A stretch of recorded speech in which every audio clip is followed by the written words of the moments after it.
Hey folks, this is Craig back again with the next episode of Acid Horizon.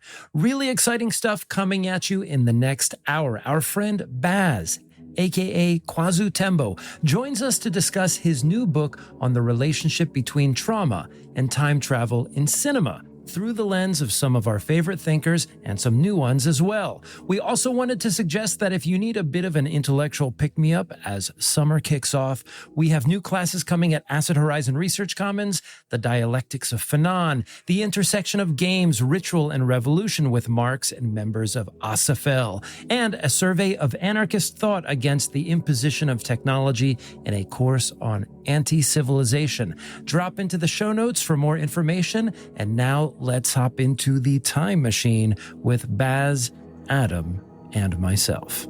Let's listen.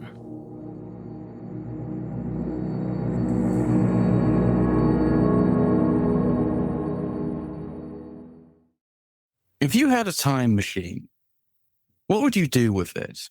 Would you go back to try and erase a kind of fundamental traumatic event, something which gave the contours of your psyche a certain weight, which drove you to being the kind of person you ended up being, the kind of person who may even use a time machine to change themselves, to change the time of their lives?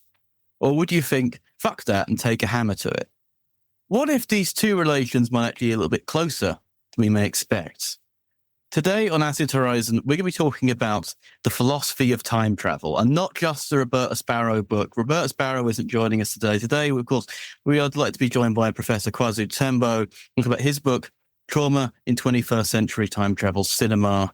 We're talking about ways of being apart. We're talking about ways we narrate time travel, the ways in which we desire time travel in crafting these sort of modern narratives through films like Primer and Timecrimes and Predestination and the like, and how we can think about our own relationship to time embedded in the fantasies of transcending our own temporal relations. Kwasu, welcome to the show. Hi, Adam. Thank you so much for having me. It's really a delight to be here. Thanks. It's been a long time coming. So I just got to start off with, well, what led you to writing a book about time travel? I can give a sort of like very long cut answer and a very short one. I'll start with the latter and see how things could potentially expand. But I mean, I've always been interested in time travel cinema. I think it's such an interesting subgenre of science fiction more broadly. I find it to be one of the most tragic insofar as a sort of like, a will to chrono power, but ostensibly the intractability of the return of trauma as a default, perhaps as a necessary appurtenance of temporal experience. So in the initial suite of films that I was interested in looking at, I was struck by how many time travelers like die, or how much death is this kind of recursive object cause in some sense, or terminus in others. And I'm just looking at like the candidate list that I had initially, and death is such a sort of recursive feature of all these, like 12 Monkeys, Another Earth, Coherence, Dark City, Donnie Darko, Eternal Sunshine of the Spotless Mind, About Time, Horse Girl, Inception, Interstellar, Le Jeté, Looper, Memento, Minority Report, Mr. Nobody, Predestination, Primer, Project Almanac, Run Lola Run, The Jacket, Timecrimes, Time Lapse, Upstream Color, Meet Cute, Tenet, Source Code, Je T'aime, Safety Not Guaranteed, Everything Everywhere All at Once, the temporal aspects of It Follows even, and this 2023 feature called The Beast. So I was just like, is death not only the result of time travel being, well, regardless of how assiduous the traveler, depicted as this kind of hazardous frontier journey, or is it because of the reasons for travel? And often these reasons are kind of corrective measures. It's people trying to game temporality to exploit the possibilities it kind of ostensibly, not just simply occasions, but obtains, but also encloses and reserves and reproduces. Time travel is thought of in this way as a kind of possibility farm. You see this in Back to the Future with Biff Tannen and the Sports Almanac. But then I asked my partner a similar question that you opened the episode with. I asked her, what would you do with a time machine if you had it? And unsurprisingly, because she says brilliant things all the time, her answer was really exacting in this kind of, and really Nietzschean in its kind of implicit amor fati. Like, she was like, I'd go back and not with this kind of design of preventing trauma from befalling myself or loved ones, but far rather to reconstitute in the re-experience my relationship to trauma as kind of inevitable. And I was like, that's like, I hadn't thought of using a time machine as a sort of intentionally direct, like therapeutic device in some sense. a not small portion of any therapeutic outcomes seem to be a byproduct of this design to game and correct. So I found that to be really, really interesting. This question of trauma and healing and time travel, you find it all over the place, really, kind of implicitly in a lot of very lodestar narratives. Je t'aime, Le Jeté, which is my favorite film of all time, Chris Marker, 1962. 12 Monkeys, La Bête, even luminary pieces of literature like Landis's Ripples in the Dirac Sea or Silverberg's Needles in the Time Stack. So this just kind of led on to other interests in representations of time travel. How do they impinge on agency and free will and determinism and nihilism, absurdism, questions of like cognitive boundedness and compatibilism, the kind of mereology of life, if you will. Like, do you treat the simples of life or the count for one of life or the set of life as like a choice? Is it agential? Is it eventual or essential? So physics and philosophy just have such a robust set of things to think about when it comes to time. Oh yeah, I mean, when I was reading this book, I was thinking, the film theory crowd are going to pick this up, and they're going to get an education here. It's almost like, yeah, we learn some cinema, but the thing is about cinema is it's actually a way of representing time to us. So to understand cinema, you do have to understand at least half the theories, if not all of them, on the nature of time itself and their thorough impact. And I think it makes so much sense to present it as a study of cinema, because even as he's talking, I was thinking about narratives of time travel, at least to me, seem particularly quite recent. And they see, I mean, H.G. Wells is the earliest one I can think of, but you'd think in terms of like, I don't know, I never get this, I can't remember any time travel stories from like a text like scripture. You don't find many of them in scriptural stories of time travel. Time ends up being it becomes circular, in which case it's kind of inevitable, or it becomes purely linear in sort of this sort of Christian direct narrative sense.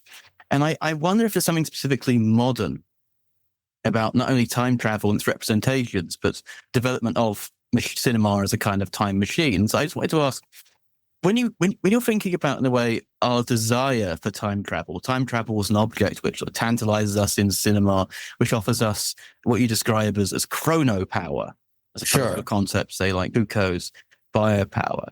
Yeah. What do you think the desire for time travel sort of says about us and how we think about our own relationship to time? I think the marriage of temporal experience and a sort of technologized representation in some kind of apparatus or chrono-powered means to either suspend or to slow or to reverse or to have these kind of like quantum leaps, if you will, these kind of computational leaps ahead in a system where you can kind of in so many ways obtain the future. I think there's like deeply bound up with science, scientific endeavor, physics as well, specifically like relativistic physics as well, and obviously technology in terms of the expedition of labor. So I think the kind of modern recursivity in terms of the interest of time travel, it has to do with the way in which we like work and the time within which we do not have the agency to not work or to not be at work. So questions of labor, I mean, I was reading Marx's Fragment on Machines. I was thinking of the virtuoso, this kind of idea of information processing.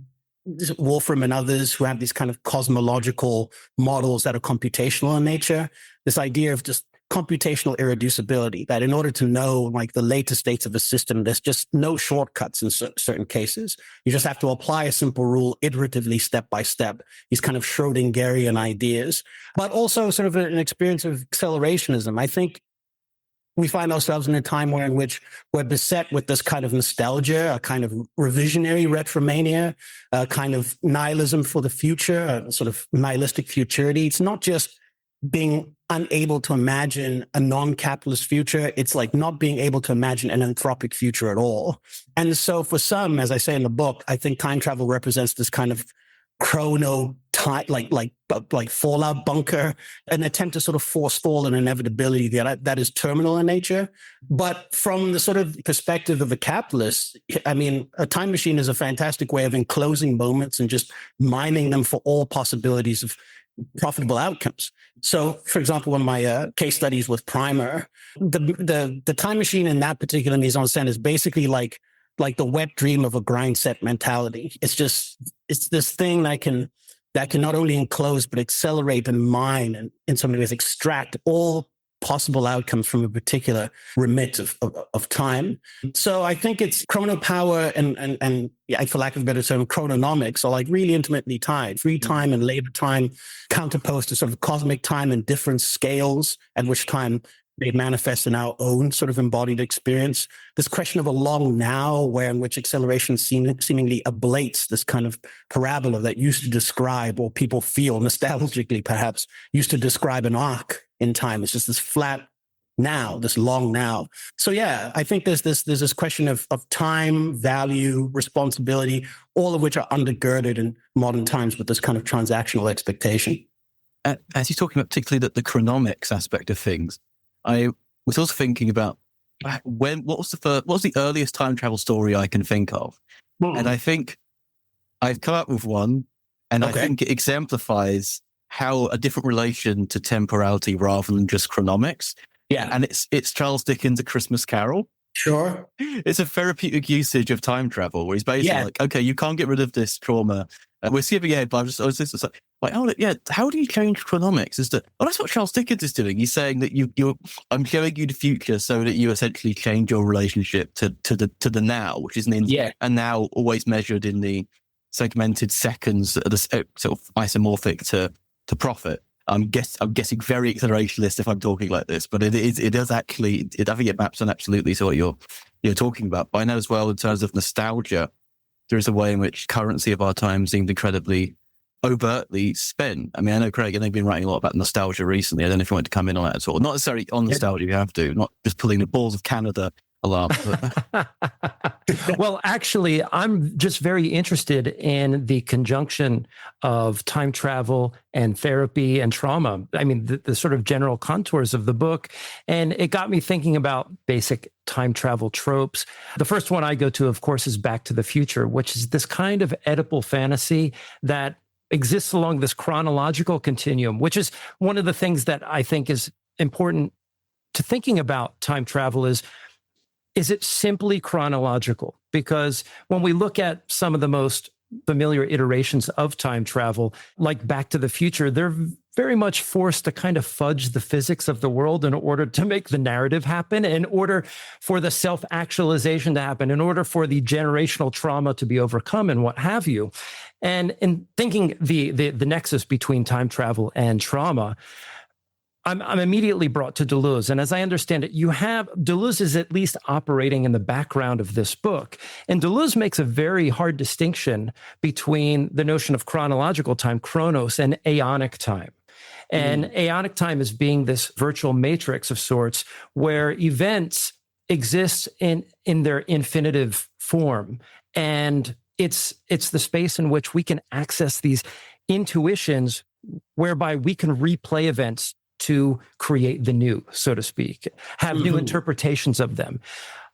Thinking about time travel specifically, even in the Deleuzian way of thinking about time, things can go terribly wrong. I was just curious in terms of thinking the intersection between time travel, therapy, and trauma and what have you. How does the notion of chronological time compete with other ways of thinking about time? Maybe Deleuze comes into this, maybe he doesn't, but clearly there are continuities that are more sprawling and less linear. And, how is it that we are to think the possibility of therapy, for example, given the fact that we don't exist along the strict chronological continuum, if we're to take Deleuze's theory seriously?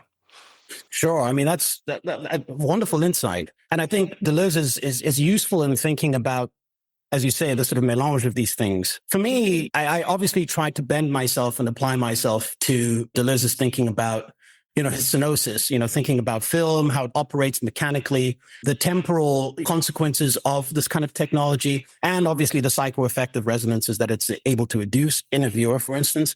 But in terms of, questions of difference and repetition, I find Deleuze to be very, very useful in that particular regard, more than I found in the film books. But I was also reading The Fold, where he gives an account of sort of process philosophy in and through Whitehead. And I think this is important because it establishes the terms of what we mean by continuity and discretion, which is a really old problem when it comes to sort of temporality, specifically in Western thought, redounding all the way back to the pre-Socratic, specifically Parmenides and Heraclitus. But, Deleuze says in the Fall that Whitehead is this kind of third questioning of the nature of the event, the first being the pre-Socratics, the second being Leibniz, and then Whitehead himself. In fact, he goes as far as to call him the last great Anglo-American philosopher before Wittgenstein and his acolytes kind of spread mystagoguery and confusion and so on. These quite incendiary terms, but what he's really, his view of Whitehead's reinterpretation of sort of like Platonist formalism is that you change the nature of being from being essential to being evental, in much in the same way that, or in a similar way that like Bachelard puts forward the instant as the sort of measure of temporal experiences, where, Bergson, somebody who Deleuze reads very, very extensively, imputes this question of la durée, the duration, the sense of continuity. But, with this shift, this kind of grand reversal of event being superimposed on and in place of essence, you don't experience your own existence as kind of a temporal incarnation of degraded forms. That being and becoming is not this process of degradation. It's far rather, as you pointed out of the many, these kind of definite articles of singularities, which are like prehensions and datums, kind of evolve in this genetic history. And it's full of problem solving, it's full of failure, it's full of contingency. Like the future has this kind of traumatic vertigo in the sense of it being groundless. You can only kind of really imagine the future as a type of present. So I think, in relation to trauma, there's this kind of, again, this really Nietzschean question to be like, well, what do you do with the possibility of possibility? How do you view it in terms of its kind of operative resonances in the present? And if the past was available insofar as a direction, let alone object of travel, like, would you seek to have retrocausal powers to somehow edit or review? Is it a question of the trauma of not being able to even see yourself? I think it was Lacan who says you always see yourself from one perspective, whereas you're seen by others from many perspectives. So this idea of kind of suspending that, or I wouldn't even say transcend, but just getting a different vantage, seeing how it is that some calamities came to befall in this kind of genetic evolution, whether or not you can change them, I think is the Nietzschean injunction to be like, if you can understand them, you can understand that you wouldn't have this kind of desire to have mastery over your experiences in this particular way, that you kind of accept, not in a fatalistic way, but or negatively fatalistic way. You accept the contingency of change. Well, I don't want to lose the hauntological thread that Adam cast out there. This is something that we have been interrogating, not only behind the scenes, but, as Adam mentioned, I've put out a few blog pieces on it as well. And I've been thinking quite a bit recently about just the retrospective impulse and the relation of, for example, the notion of capitalist spectrality, hauntology, and the notion of lost futures, and that perhaps we could do something about it. Like you're suggesting, that maybe it's not that we edit the past, but we pursue this impulse in a way that is revelatory of other imminent possibilities to this particular moment. But I've always thought that there is some trouble with mobilizing the hauntological notion in a political way. It seems like it can always go into this sort of revanchist things. And I mean, even the kinds of things that Mark Fisher wanted, I tend to believe that, well, maybe those things might not have turned out the way that we wanted to do as well. And so I think, just to sort of pull back the scope a little bit, the important question for me is, what do we do with that retrospective impulse? And what risks lie underneath this will to edit the past? And is there a better way of thinking about that? I mean, that's such a great question, and a large one at that. Because yes, as you say, I mean, there's a lot of people, neurobiologists, cognitive behavioralists, who might say that there's a kind of utility to a retromania, dare I say, or kind of a proclivity or predisposition to sort of remembrances. And memory, when it comes to time travel, you think of situations like a time dilation in one sense, or like a Rip Van Winkle situation where it's just a question of endurance of that durée.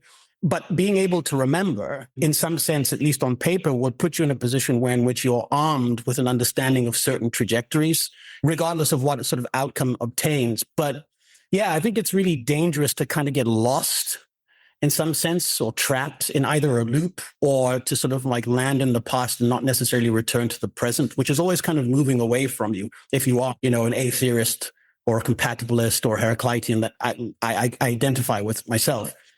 Still, even if you are a B theorist or a Parmenidean, there's obviously a limitation of what it is that you can know of this totality that is unchanging. And so I think, in a weird way, I think the best use of time travel, or this kind of predisposition or tendency to regress and remember, is to try and study. Try and really pay attention and read carefully and read closely, especially if you are in some sense imbricated within this kind of continual flow, this tight angst, as I call it, this time sickness or this time pressure that's constantly pushing up against you.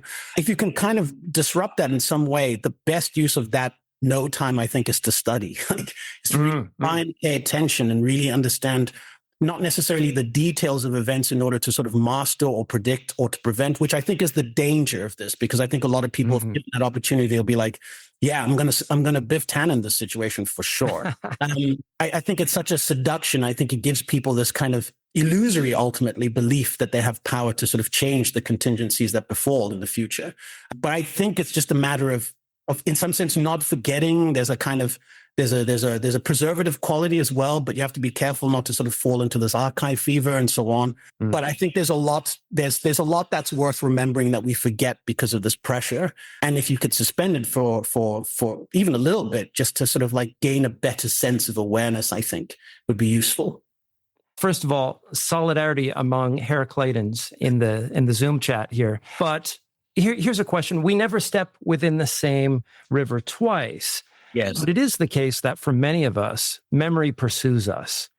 So from a Heraclitean perspective, what's happening there, when it comes to your work? Because there's a way in which we don't even have to time travel. Time keeps coming back to us.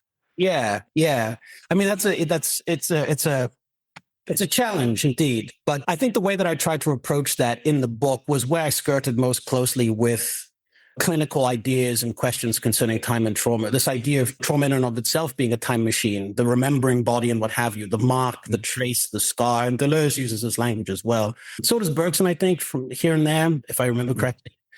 Not part, etc.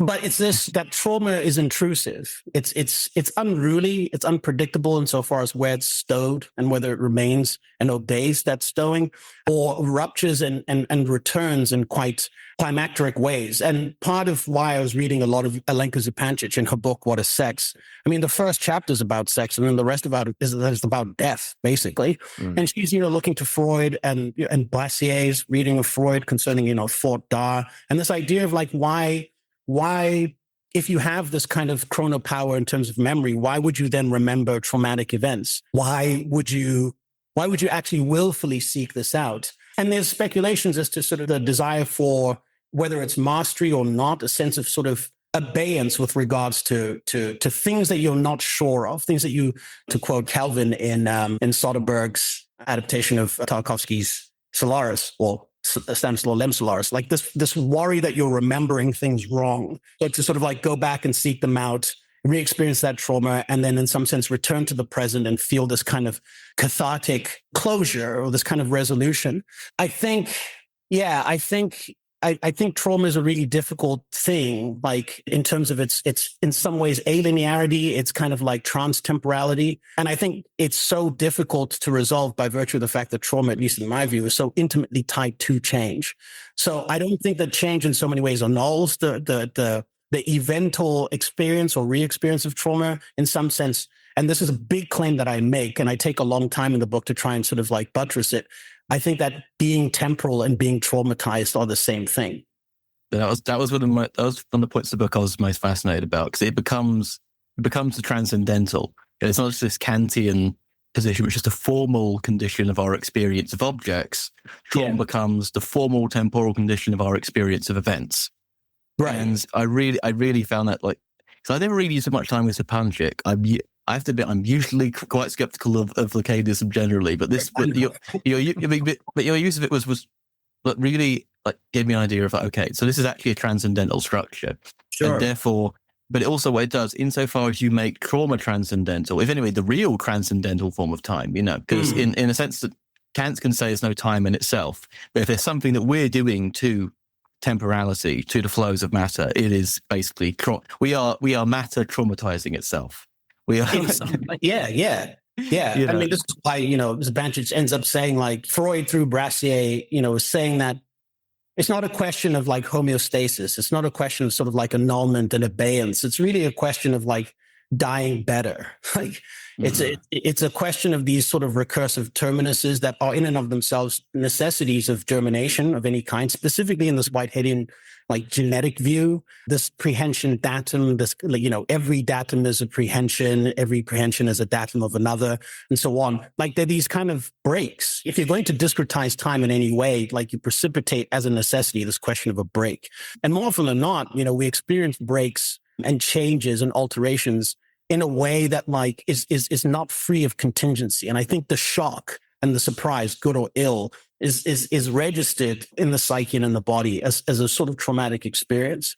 And the etymology of trauma, there's a lot of etymology stuff because I'm like a literature guy, of course. So it's just interesting to see that, terms like Ptolemos, for example, that we find in the fragments, the Heraclitean fragments, that war is the Lord of all and so on. And you look at like etymological translations and people working through that term, and it's got such interesting, it's like, sometimes auto-antonymic or kind of like self-canceling definitions of to touch gently, to tickle, to like play an instrument, like lightning, a fever, fire. Another word that uses pir or pir. I think that's how you pronounce it. I don't do ancient Greek. But this idea of contingency, change, motility, and movement, if by safety we understand it, be inculcated to believe is inextricable from staticity, I think it's impossible to be in a sort of like evolving temporal milieu and not be traumatized in some way. And with the cinematic component, does this in a way allow us sort of like a direct window into the trauma of another, such that we can mirror it? Because when I'm thinking about particularly the kinds of time travel narratives that you focus on in the book, movies like Primer and Timecrimes, for example, what they do is they have time travel narratives. It's not just one guy goes back in time. It's one guy goes back in time, then he goes back in time again, and he ends up watching himself not only in a previous time, but also as a time traveler. And therefore, he is spectating essentially a materially based recording of a segment of time playing itself out, which is exactly what the audience is doing.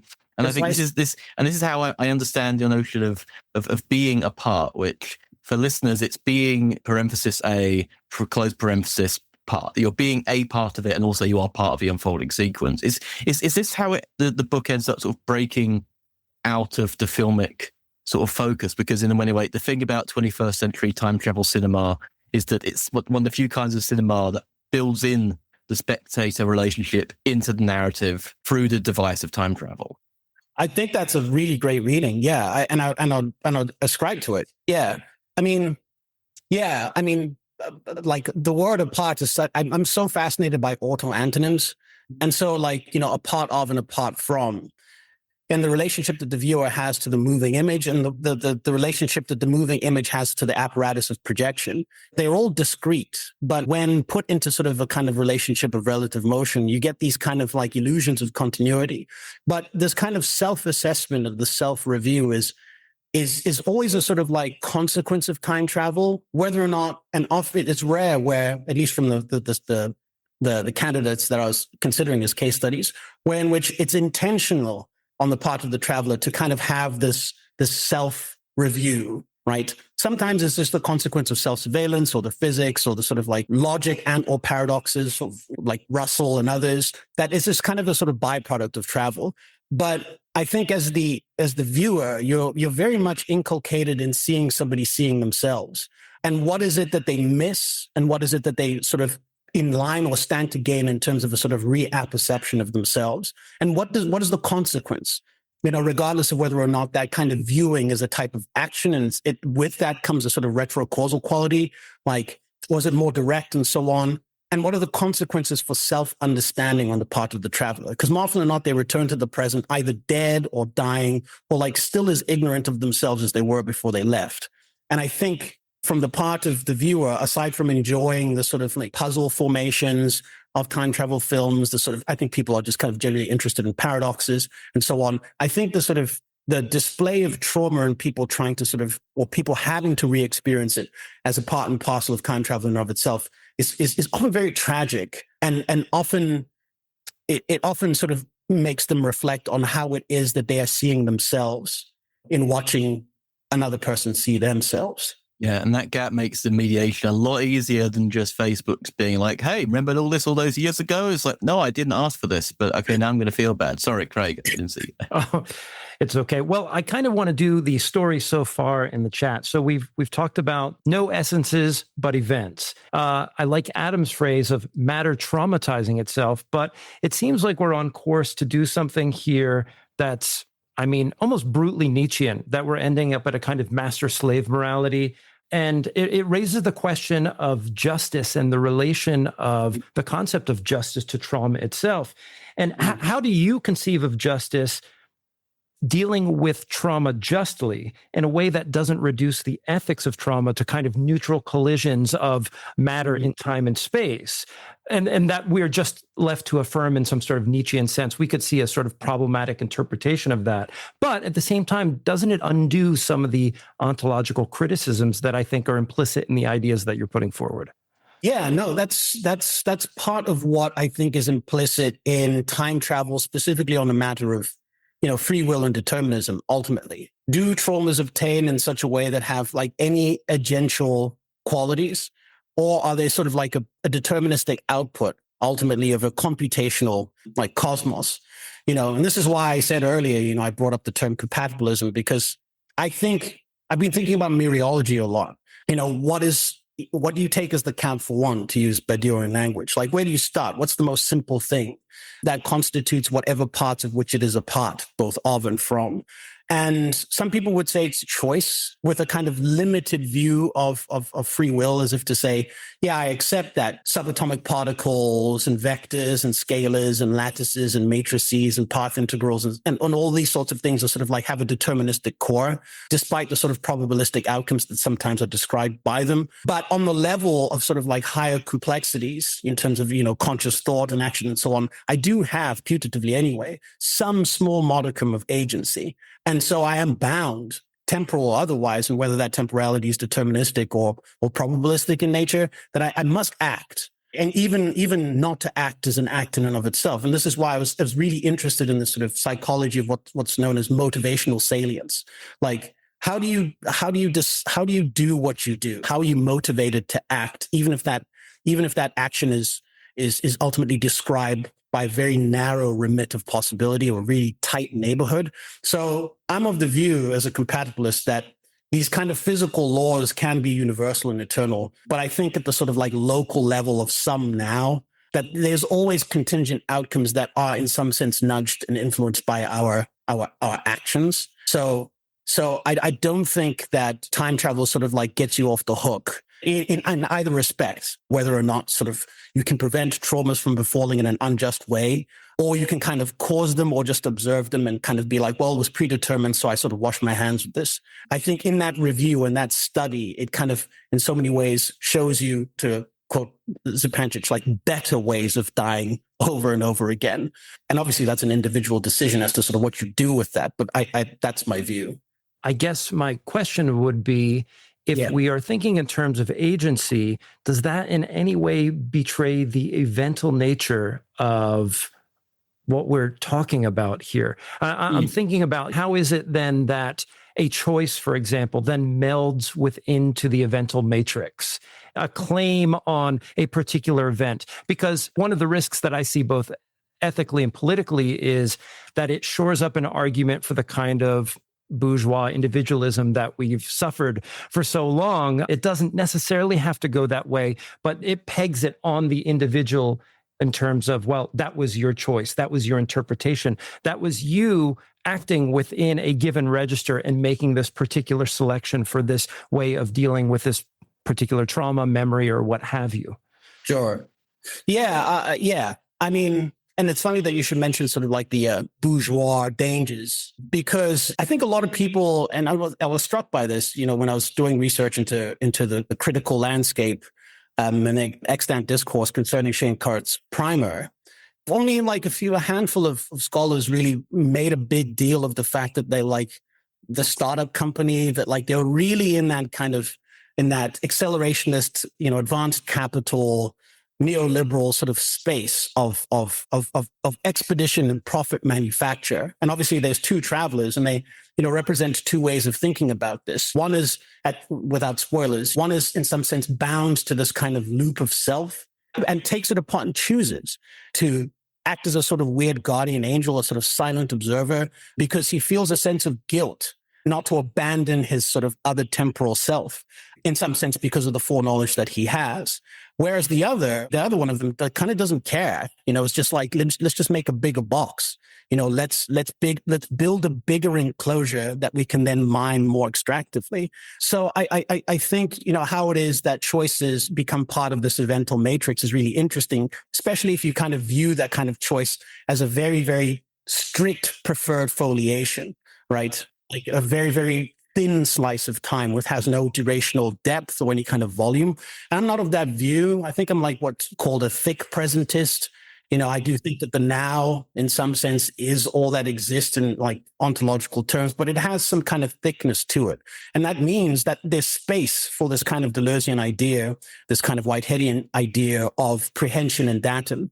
So the choice that you make is not only bleeding out into other possible choices for others to make, including yourself, but is prehended from similar sort of like arrangements of possibility. So I think it's dangerous potentially, and maybe inaccurate to kind of ascribe like a choice with this really thin sort of foliative quality. I think sort of like relational depth of things is like a lot more contingent, even if it is objectively narrow. I think that it does have some depth. With that said, just right off the cuff, how would you define a choice then?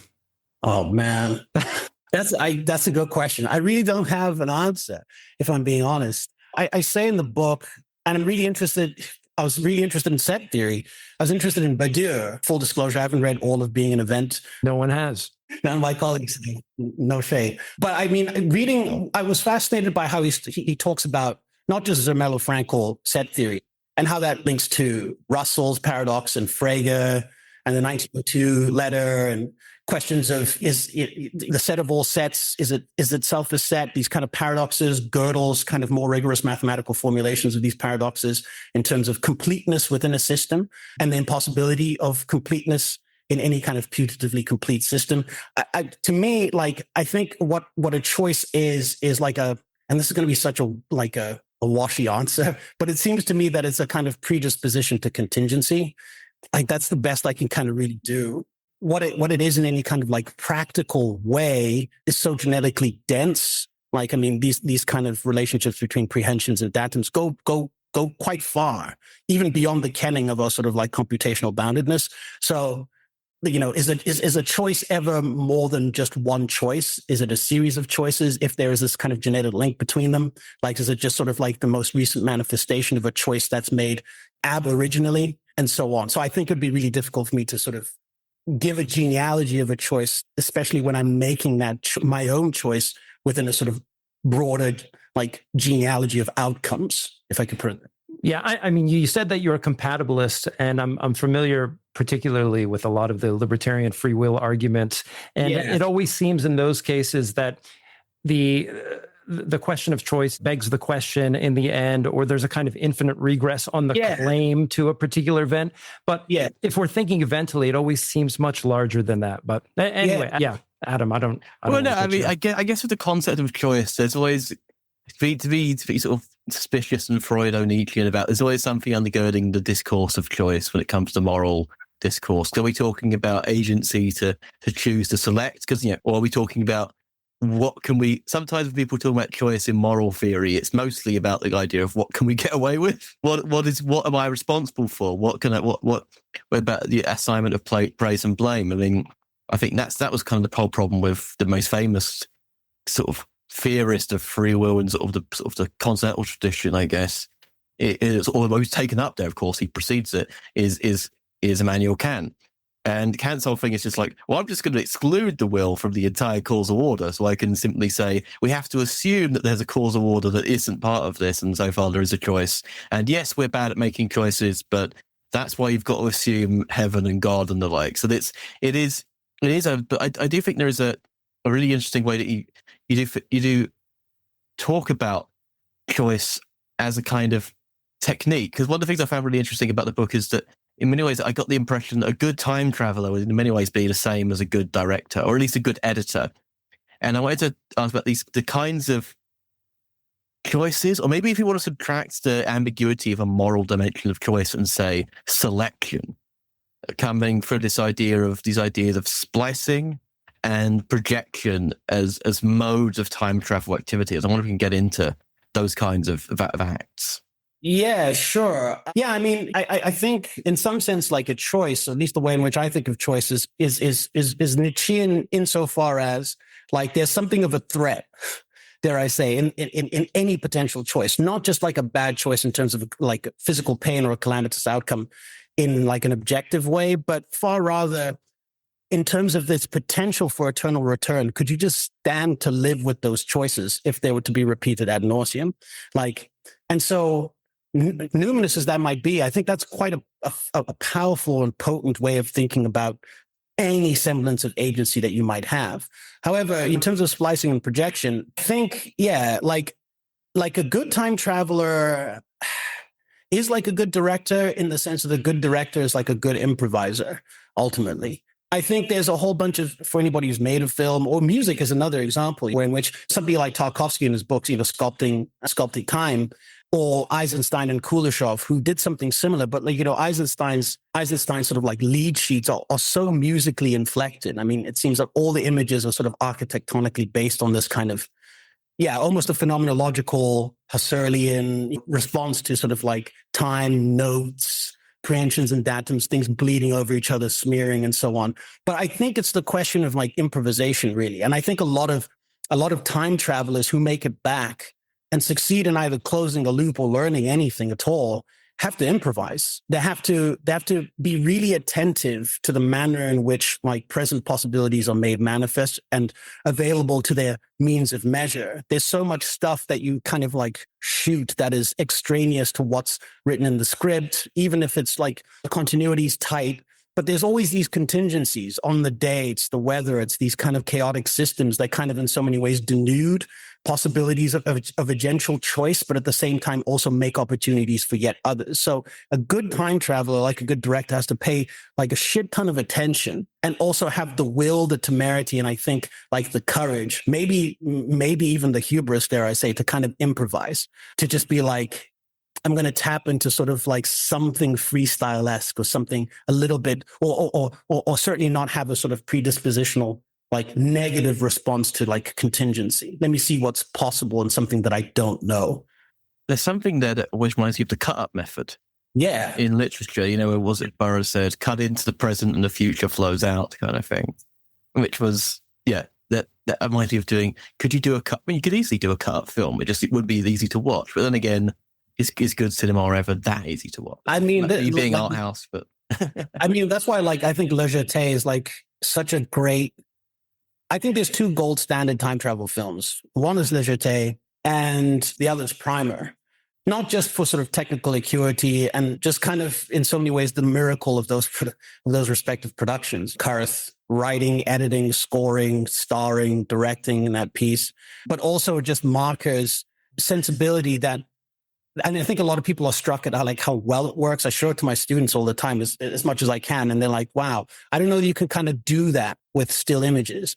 It's so abrupt. It's so cut. There's no attempt to mask that cut, to try and sort of impute this Bergsonian durée onto sort of like the images, the frames that you actually see. But it doesn't feel, for me anyway, and of course, like the voiceover narration and the music by Trevor Duncan is doing a lot of work to sort of like quote unquote make the stitch, but it's just, it is cut up in this particular way that's like not a sculpture. Like it doesn't feel as fluid as like a Bernini sculpture, where like something as hard and ostensibly like immalleable as stone is given this movement, like this question of movement, like the instantaneity, if that's such a phrase, like it's so obvious And somehow it just works so well. That film is a miracle. I mean, on the special features of the 12 Monkeys DVD, Terry Gilliam is like, yeah, when I'm watching Le Jeté, I feel like I'm watching a poem. I don't really feel like I'm watching a film. And Tarkovsky also has this not just musical register, but this kind of poetic register when he talks about moving images in time. That's the sensibility brought to bear. Thinking through the lens of Bergson and Deleuze, I think those have been my sort of primary mediators when it comes to thinking time, the reconstruction of time, and so forth. In the pursuit of this research, did you find that there were any theoretical interventions subsequent to Bergson and Deleuze that you thought were maybe even more fruitful or maybe more generative than some of the heavyweights in the history of continental philosophy? Yeah, I mean, that's a great question. The one that like really caught my attention was Stephen Wolfram's computational stuff.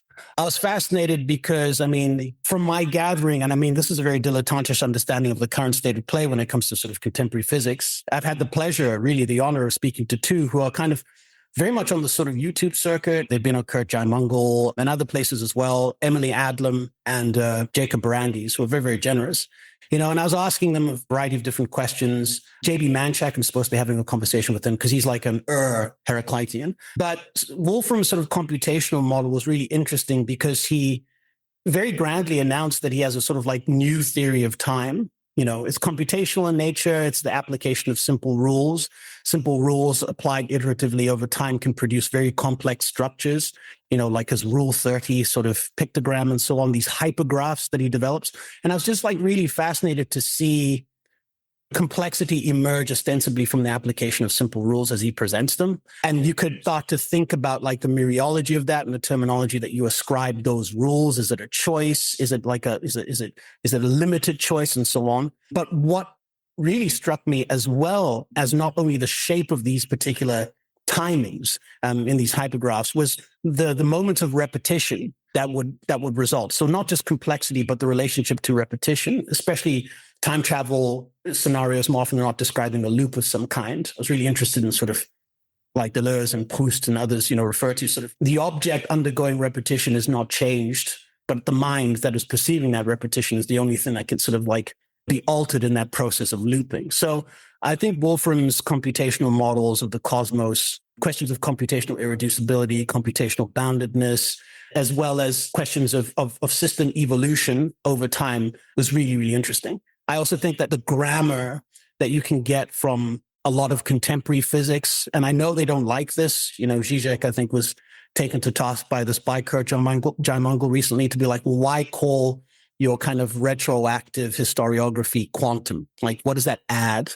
So I try to be careful and precise and not just draw sort of lines of relationality, but think about how it is that grammar can advance or enrich the description. And I think Wolfram has some cool ideas that I was interested in. Yeah. I mean, speaking about computation, is that, I mean, a repeated theme on the show we end up sort of reverting to a kind of base level Luddism. And there's one image of one potential relation to the time machine that you bring out throughout the book, but you conclude it with, and it does actually, I think, give us an image which actually I think goes back to Craig's question about the question of justice and time, which is the idea of the hammer, right? The dual relationship of the hammer, thinking about time travel and time travel cinema as a means of philosophizing with the hammer. Yeah, and I wanted to ask, what does it mean to philosophize or even time travel with a hammer? Because there's this dual relation. There's even the time travel seems to collapse a lot of the boundaries as a problem between different distinctions. I mean, you mentioned earlier that time is traumatic. It's a pharmacon. Poison was indeed to cure. What does it mean to take a hammer to a time machine? Is this the relation? Is this the justice to time travel? Is affirming that there is no other time we have now and just bashing its cybernetic brains in? Or in a way, does this miss the ways in which the negation of time travel, this hammer relationship to it, is already in play? Yeah, I guess the way I see it is that in some sense, if you view the time machine as a tool in this kind of equipmental way, then you can use it to, you can use it to sort of erect enclosures as they do in Primer and just farm those. Like just basically extract all possible outcomes, and to use Deleuzian terms, has set up the sieve that kind of selects optimal outcomes. Sure. So you can use it in this hammer way to sort of build an enclosure. You can also use it to sort of, and again, if retrocausality is allowed in the scenario, you can use it to sort of disrupt the present and influence the future by going and smashing bits and pieces of the past or reshaping them in some way, denaturing them perhaps even.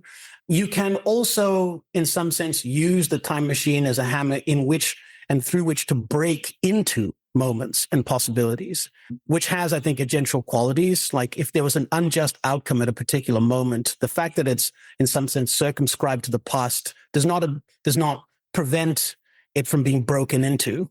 This happens in 12 Monkeys a lot, that you can go the sort of apocalyptic outcome of like the world is a sort of like unjust manifestation of decisions made by sort of very, very limited structures and closures of power in the past.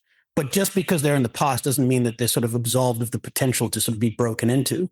But then, of course, there's the scenario that you described, in which you just take the hammer to the machine. And the most obvious reason that I see to do that is after you ask yourself this Nietzschean question, to be like, okay, can I just accept the fact that trauma, regardless of what time, even maybe more radically, whether or not it's just or unjust. And I that's, for some people, that might be a bridge too far, but that there's this constant recursivity of change and contingency that a machine, one or many in concert under the auspices of some kind of time agency, as it is in like Asimov and elsewhere, won't prevent that, cannot forestall the emergence and the rupture of contingency. So try to sort of align oneself in the present going forward in that particular way, as opposed to sort of like trying to, in so many ways, forestall or disrupt it or suspend it in and through the time machine itself. So I think that would be the question. Like, if you're taken to a lab and there's a hammer on the cockpit of like a time machine, like what do you do? Do you smash it, having this realization to be like, no, I'm just going to try and muddle my way through, you know, with whatever sense of agency I have right now, in a way that I would stand to repeat if I had to do this ad nauseum? Or am I going to jump in there and just go break into the past or break into other moments for whatever reason?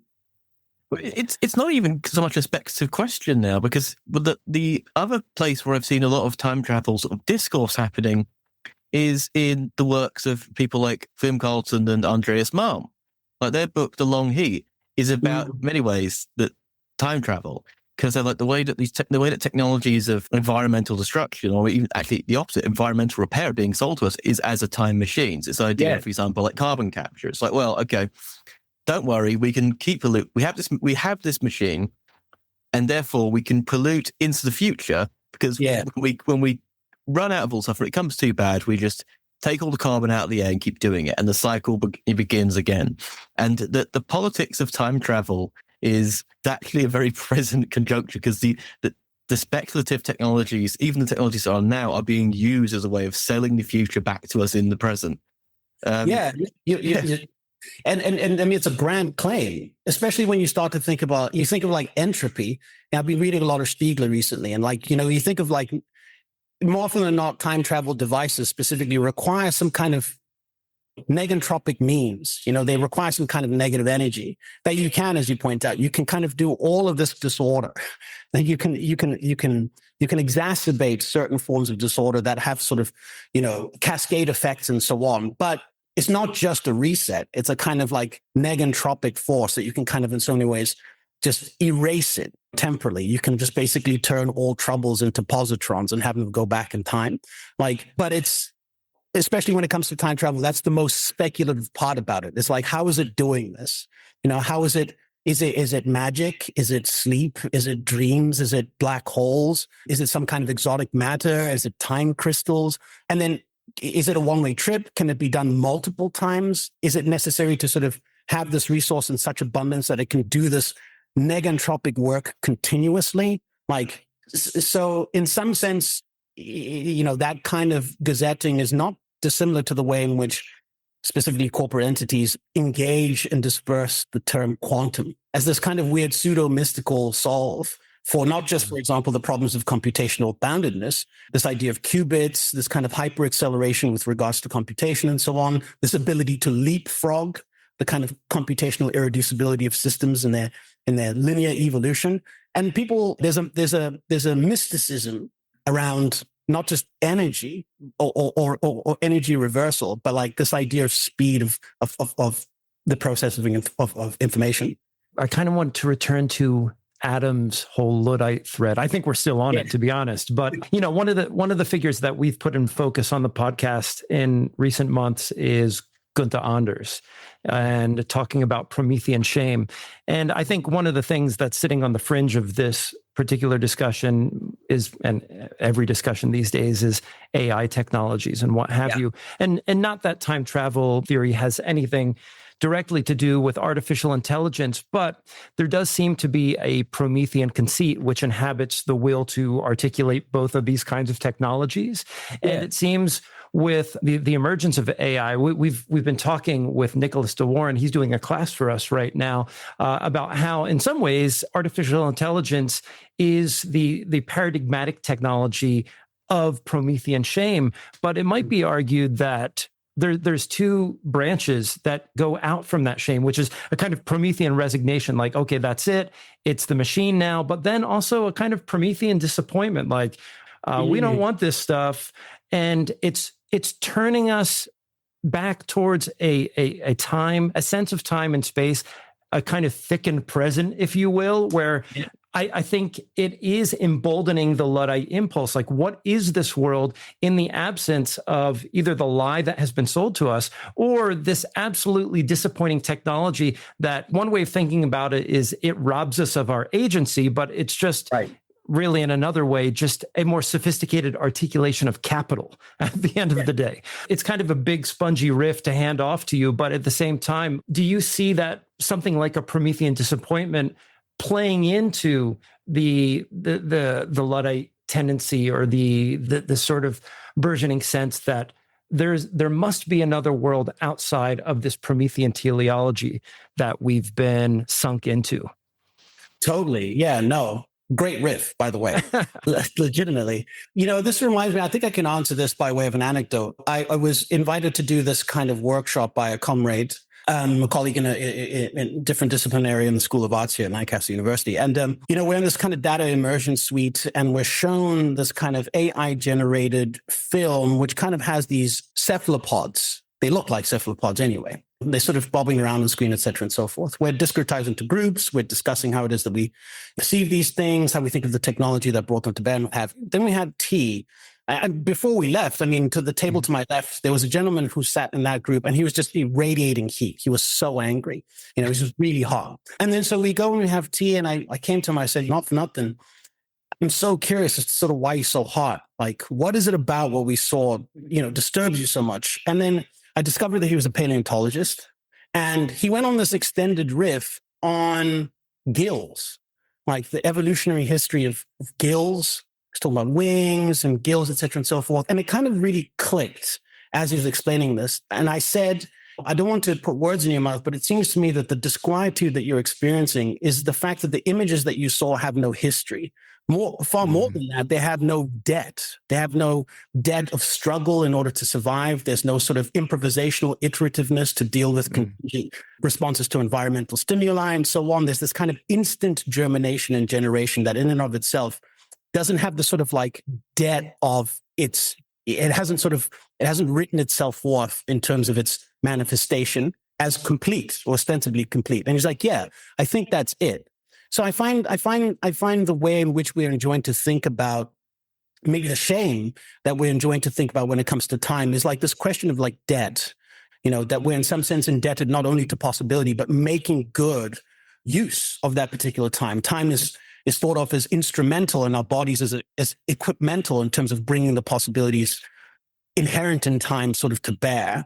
And when there are technologies and entities that ostensibly, and specifically the people at the levers who are in so many ways extracting all possibilities outside of it in order to make those instantaneous outcomes and outputs possible, I do think that people feel ashamed and disquieted, and it feels potentially, in incendiary term, decidedly unnatural to see, like, in some sense, the acceleration, the speed of their manifestation. Whereas Whitehead and Deleuze are really talking about what makes human beings interesting is the fact that, like, in the consciousness, in the subjective awareness, that there's an ability to kind of discretize cause and effect. You can kind of delay things and slow them down. So I think that shame, the sense of angoisse and unease that results from this kind of instantaneous manufacture is like the kind of ablation of trial and error, of agency, perhaps, of iterative discovery, even though and necessarily embedded within a sort of broader contingency. Yeah, and it's creating a sort of ethical sterility too. I mean, I think about how LLMs are just so sycophantic at the end of the day. And if that's the sort of person that you're interacting with all day long, what kind of person is that going to create in you? Sure. Yeah, exactly. Like, I mean, if that's the datum that you prehend, it's pretty thin. Like Right. there's, even if you're like a strict presentist, I mean, I think a lot of people are affronted by the sort of paucity and the poverty, perhaps, of any kind of dynamism and contingency involved in something that can ostensibly produce an instantaneous outcome, which is interesting with regards to the necessity, perhaps, of updating some theoretical lines, fully automated luxury communism, and so on, that I heard people in and around the release of, I think this was like Mid-Journey, when Jodorowsky's Tron was like put out, and people were this weird hauntological nostalgia for something that never existed in the first place, but really disturbed at seeing how complete that absence was. This image, sort of like behind the scenes footage, lookbooks, etc., and so forth, so replete and robust, and yet so radically not present, like never was. I think that disquietude in terms of pace is also what makes people feel ashamed, and also really desirous of reclaiming something slower, in terms of manufacture, in terms of making, in terms of skill acquisition, in terms of interaction and dissemination of information. Yeah, just a quick anecdote to follow that up. This summer, I've been riding an e-bike for the first time. My wife had an operation earlier this year. She's doing fine. And we thought like, okay, this is a good way to recover. And I have to say that there's something about, I've been riding bikes my whole life. This thing makes you, it makes you a cyborg, essentially. And there is a base setting on the bike that's meant to simulate essentially the speed, the eco mode, essentially the speed of riding the normal bike. But there's always something about it that injects this sort of shred of doubt into me as to whether or not I actually completed the experience. So every bike ride concludes with me being sort of phase shifted out of reality. Like, did the bike ride me or did I ride the bike? And I think something like that is happening at a much broader scale these days. I agree. Yeah. I mean, the limits of participation. I talk about this in another paper about AlphaGo, speaking of AI, the game between AlphaGo and Seedall, Grandmaster, and so on. And I think there was two moves in that tournament that, from the perspective of the human participants who are registering the moves in real time, they look like errors. They look like mistakes. But then down the line, I mean, they turned out to be sort of, and people talk about this in really asseverative terms, but they turned to be sort of winning moves, sort of coup de grace and so on. And it just got me thinking about the sort of quote unquote imaginary future of information transfer and participation. As computationally limited, sense limited beings, there are certain thresholds that we cannot cross, or certainly cannot cross over into without technological apparatuses as extensions of our faculties. And even still, this idea of a conversational information transfer at like C, at light speed, like there's certain barriers that would prevent agential participation in the sort of bourse or the traffic of information. You see this when, like, I forget the term now, when like AI, you see these videos on Instagram all the time, like two AI agents realize that they're agents and they switch to, I forget, it's like Google Speak or Goggle Speak, something like this. And it's just like chirps and whistles. This question of the technology being fundamentally predicated on a desire for efficiency and expedition, which is if you can shorten that capitalist like circuit of extraction, production, consumption, and that over and over again. Like, I mean, the push to sort of, in so many ways, turn that circuit from a circle into a point, quite literally into a singularity, I think is going to have maybe total consequences with regards to the ability for human beings to participate. I mean, in academia, we're finding that out the hard way. Oh boy, are we to tell you stories. And now we go behind the paywall with the rest of this discussion. I mean, we can also do it. I mean, academia UK basis, it has reduced university to the point. The point of the university is forcing students to pay rent for a year. Yeah, I mean, to expedite. I've told you this before, Adam. There have been times in my academic career in which I'm stood at the lectern or wherever, and I feel like a sort of like an information salesman. I'm like, this Foucault can get you so far, buddy. This Butler will take you up the hill, and so on. And it's the irony of to first and second years reading them passages from the Gay Science, Nietzsche talking about writing for the slow reader. And then with this real anxiety, this Zeitangst, this time sickness of the impossibility of them being present where they are. The present, when people besmirch presentism, I don't think presentism is an easy position to adopt. I think because psychoaffectively, there are so many forces that are enjoining you to project into the future or recall to the past. It's really difficult to be where you are when you are where you are. And under the pressures that these young people find themselves in with this diminishing prospect of a future at all, let alone one that's not just undergirded by this kind of capitalist exploitation, this kind of, and also in so many ways, the revisionist fungibility of the past, in which any kind of nostalgic retromaniac like pleasures that they could escape into are also disappearing. Like they're trapped in this long now, but this long now in and of itself is so propulsive in terms of its push into this dimming future. It's super nihilistic. And I really feel for them because what I see on their faces and what I read on their page is a push for expedition that is propelled by anxiety. I think you're right, saying that being a presentist is a very hard position because if everything is always in the now, then that means all the value is in the now, and therefore you can't reach forwards or backwards to be like, this is really going to be valuable for you later. Yeah. It's not. It's going to be value. It used to be value for you in the past, so it was valued in the past, and that's what it's worth. So no, it has to be now. It has to be about sort of a confrontation with, like the student has to learn their value and the value of their time in the middle of it, rather than the previous thing, which was people were doing humanities not necessarily because they valued the humanities or found it interesting. It'd be like, well, in the future, this will be a 1-year law conversion. That not everyone did that, but that was how it was sold to me as a kid. I mean, I never planned doing. I always planned doing philosophy for the sake of never getting a real job, and God damn it, I've done that. But it does become a question of value there, and I think one of the benefits of the discourse you've sort of inaugurated with this book is also to think about the value of time beyond the simple fact that you can compartmentalize it into discrete segments. Yeah. And if you make it into the aesthetic composition of time rather than compelling oneself to stay in time or to go backwards, it really does change the relationship of time into an artifact, into an aesthetic artifact. And I think that's kind of at least that's my reading of the Eternal Return. For me, Eternal Return is not about recurrence, because I'm like, okay, yeah, if I do this, it'll recur forever. But I'm like, well, recurrence isn't continuity, so I don't give a shit about the guys down the line who are going to be recurring. It's a sequence of discontinuous tracks. I'm like, for me, the Eternal Return is you are now in every moment determining the nature of eternity. You want it to look like shit. And that's so well put, because I think Nietzsche more or less explicitly says that human existence, and I think this is his pushback. I mean, this is when he's interested in sort of Buddhism and figuring out what to do with nihilism, European nihilism at the time in particular. I think he says more or less that humanity as an event of whatever form or other can only be redeemed as an aesthetic phenomenon. And I think this is why he's so interested in tragedy. So this idea of making and remaking, this idea of smears, this language pervades the text, pervades my book.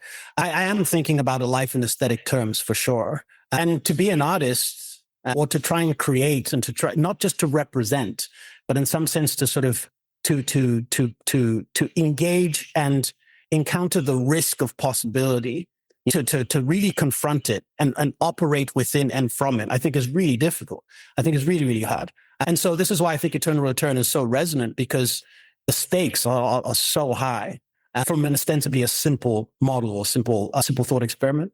So yeah, the aesthetic value of time, I think is something that time travel does really, really well as well in terms of the way it's visually represented. I think it's pretty cool. And then from the standpoint of the thick presentism that you're putting forward here, that really challenges the notion of art as a form of representation. How do we think of art outside of the notion of representation? Also, with respect to both the past and the future, if we are living in a thick present, how then do we make an account aesthetically of a past that appears imminently and contingently within the present at any given time? I think that's part of the eternal return that Adam's talking about too, is that when these fragments come to us, it's almost like, I mean, maybe this is hauntology at the end of the day, or an inverted form of it, but how do we make an account of the retrospective impulse as it appears in the now, knowing that the pursuit of that impulse, or an articulation aesthetically of it, is going to create yet another thick present? But that is what we're talking about when we're talking about the eternal return. We are creating that eternity in the affirmation of the return of that thick present. Absolutely, for sure. And I think it's key, and this is why really shouts out to Whitehead, that the hauntological trace is not in so many ways a manifestation of diminution or degradation. I don't ascribe to that. I don't think that it's pre-given in any kind of total way. That the only way in which, as you say, these kind of other datums and prehensions intrude upon the fringes of the thickness of our present in trace form, which also opens up possibilities for creativity in itself. They don't come to us complete. There's gaps and fissures and openings, which I think are available to this kind of creative ethos or will. So I think that's a really, really neat way of reading that, for sure. Yeah, and maybe just to add to that, and this is going to be a shout out to our friend Chuck LeBlanc, who's been on the episode before. He's the therapist and counselor who works primarily with the work of Carl Rogers, but is very interested in some of the themes that we have on the show. The presentation of trauma in our lives at any given thick presentist moment is, I think there's a lure to bring us back into the past, and that's the sort of black hole of the past, right? That's the black hole of subjectivity, and perhaps one of the tests of trauma as it appears in the present moment as an echo of the past is to see it as this continuous sort of sprawling entity that coexists with us at a given time, and that its contingent iteration is not the complete remembrance of that event, but is fully suffused in that moment. And the way that we deal with that and affirm it is affirming it as a kind of mixture. Yes. Right. Yeah. I use the word smear, like it's smear. smart. Yeah. It's like there's no, I like that. Yeah, when people think of discretization of moments in this kind of, in this Heraclitean way, I think when people think of preferred foliations, this kind of like idealization of 4D space and like 3D shapes and what have you, I think a lot of people are thinking of very clean edges. I know a lot of physicists really rebuke this word fuzzy in terms of talking about like electron clouds and quantum states and eigenstates and so on. But I do think that the way in which we experience it is in a smeared manner. Like, it's not clearly defined the edge where the blue becomes the purple, but like red all over. Yes, it's really diffuse in this particular way. But so when we catch it, or when we find itself intruding upon our present, like it's in this kind of dispersed way. It kind of has its own cloud, as opposed to sort of like really clean edges. There's a really good Schrodinger quote about photographs. There's a difference between taking a clear photograph of mist or a misty photograph, I forget. But it's a nice way of thinking about the edge of things, whether they're cleanly defined or not. Maybe that brings us right back to the question of what is a choice. Maybe a choice is a smudge. Yeah. Right? Smudge theory. Yeah. Smear theory. Yeah. Smear theory, smudge theory. Yeah, sure. Yeah, I can buy that. I mean, I think intuition, and I know a lot of people have sometimes they often besmirch the value of intuition, but I think my intuition and my experiences, which have been pretty weird. I mean, I got to Lancaster in the weirdest way, but so many of those things ostensibly seemingly unrelated in any way. Like when I look back, I see them all like smeared on a canvas. I don't really see any sort of like clean lines or edges or even any kind of like definite shapes. But in some sense, the sort of the material qualities The deterministic qualities are there, and I can accept them. But the manner in which they've fallen, the manner in which they've struck one another and bounced off and described the smear, just feels really shot through with a real contingency. That's a really fantastic way to think about an image. Now that I think about it, an image is, mereologically speaking, is just an assemblage of smears. Yeah, exactly. Yeah. What the? End of episode. Yeah. In fact, I got to admit, maybe it's just the time of evening, but I was thinking about the movie Everything Everywhere All at Once, and just thinking that time is the bagel, but then freedom is the schmear. Yeah. But I think that may just be blood sugar talking. But Vaz, thank you so much for joining us today on the show. I mean, so people can buy this book out now from Bloomsbury. I know you also have your own press. You're also working on potentially a new music label. Like, where can people find your stuff? We'll link it down below. And what have you got coming up in terms of what you're working on? First, let me just reiterate my thanks. I mean, what a blast! It's a pleasure to meet you, Craig. I hope we get to do this again as many times as you'd like. I mean, I had a once, and thank you, Adam, for brokering this and making this possible. It's really a dream come true, actually. So, in terms of what I'm doing, I'm going to actually do a sort of like official launch for the book at a cafe in Morecambe called Beach Cafe. I'll probably do maybe as it's vogue these days to do some electronic junglist stuff. In and around sort of academia. I mean, I might just play my weird space music. Shouts out to Low End Theory. But I think I'm going to be focusing on putting out some music on this label that my friend Jamie and I, out of the Jewelers Collective, operating in Morecambe Bay in the northwest of England, we're potentially calling it Option X. But we've got some music that we're really excited to put out. I made some tapes. And there's 84 beats on them. There's a lot. But I'm looking forward to do that. Phasmid Press, we're going to try and put out a physical publication called Tricardia. So hopefully we can get that off the ground soon. And I think I'm just going to turn my attention to, now that I've dealt with time, more or less, I just keep thinking about it, though. There's so many things that I'd like to continue to pursue. But I'm really interested in intensity. So I think I'm going to start just reading Schelling and taking some pretty diligent notes and preparation for upcoming publications. Yeah. Oh, get it. All right. Okay. We will link all of that down below in the description. And listeners, thank you for coming through time with us as per usual. And as always, we'll see you next time.